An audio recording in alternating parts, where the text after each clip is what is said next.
Scribblers, Mr. C here in Internet Land. Good on you. You've subscribed to our YouTube channel. Awesome decision. We're excited about a whole video series we're adding on the internet too, which you guys can check out on our Scribbling homepage. But right now, you're here for the homework helper. This is the next version of our homework, and feel free to watch this video over and over and over. I've got some examples for you that I'm going to show you. First thing we're starting off with is the usual finding 5 useful words. I know this has been underlined, no such word. Yes, it is. It's 5 new and useful words with their definitions, please. Write neatly. Go to a dictionary, jump online and add your words and definitions there. And then using 1 or 2 of them, we're going to challenge you to write a sentence that starts with a where, when, why, or verb start. Here are the where words: above, beyond, next to, inside, outside, between, over, under. When words such as during, while, since, immediately, moments later. Why? Because of, because he, because she, or because it. Due to that, due to her, due to his, etc.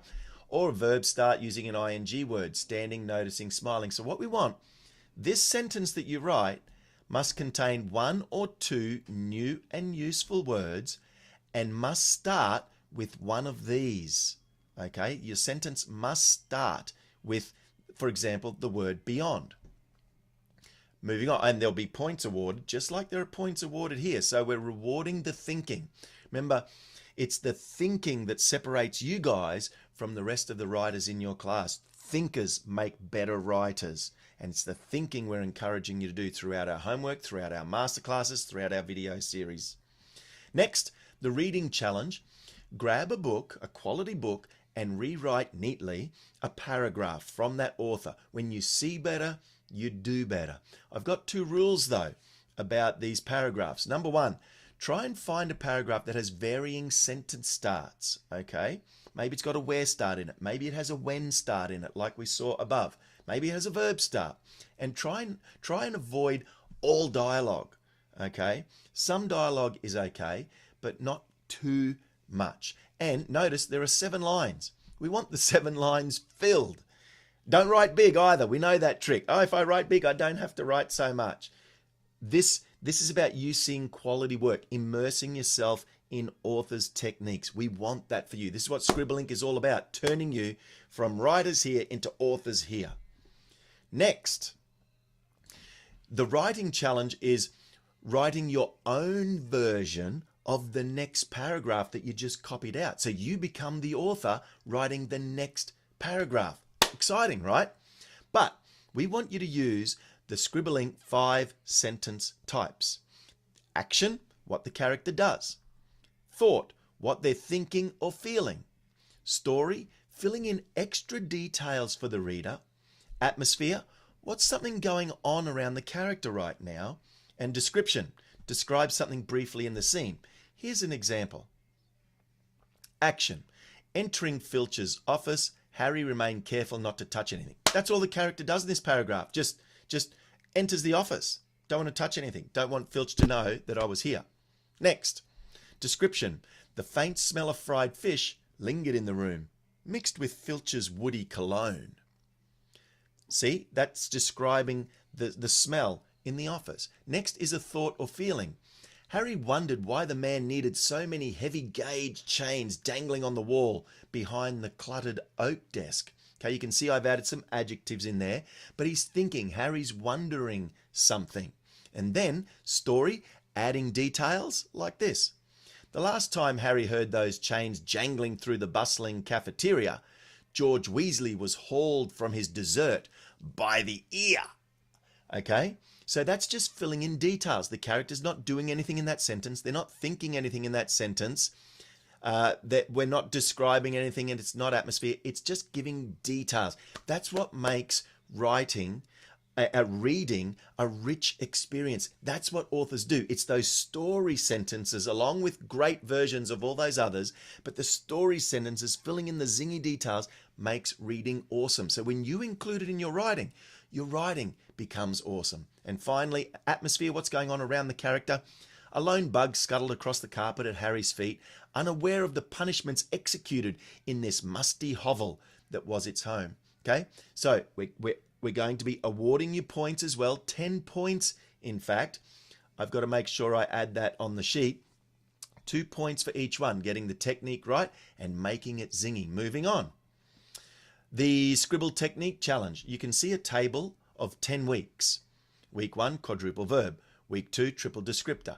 Week 3, em dash. Week 4, an, he, she. Week 5, many, most. And then we repeat them in week 6, quadruple verb again. Week 7, triple descriptor. Week 8, em dash descriptor. Week 9, an, he, she. Week 10, many, most again.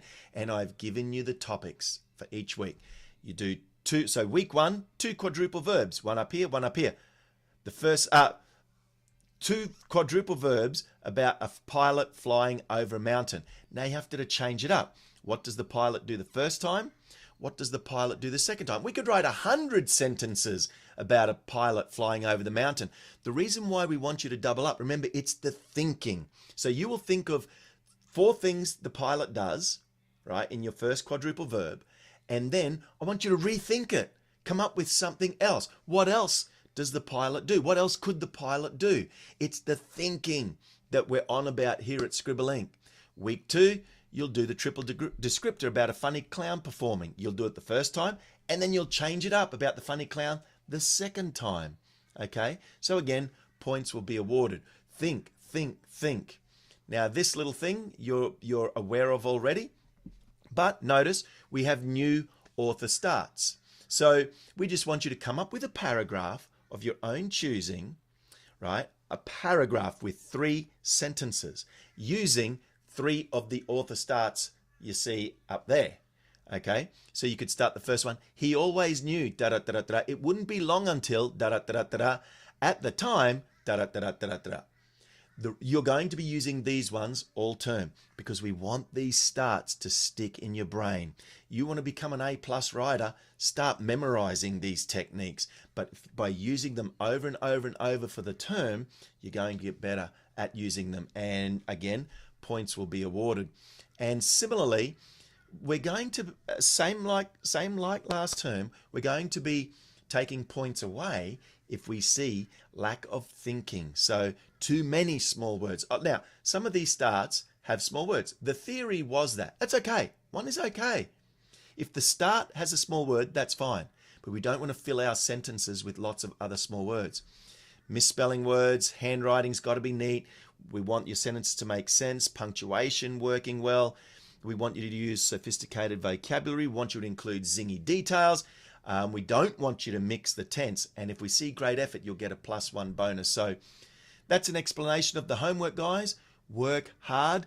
It's the thinking that will improve the quality of your writing.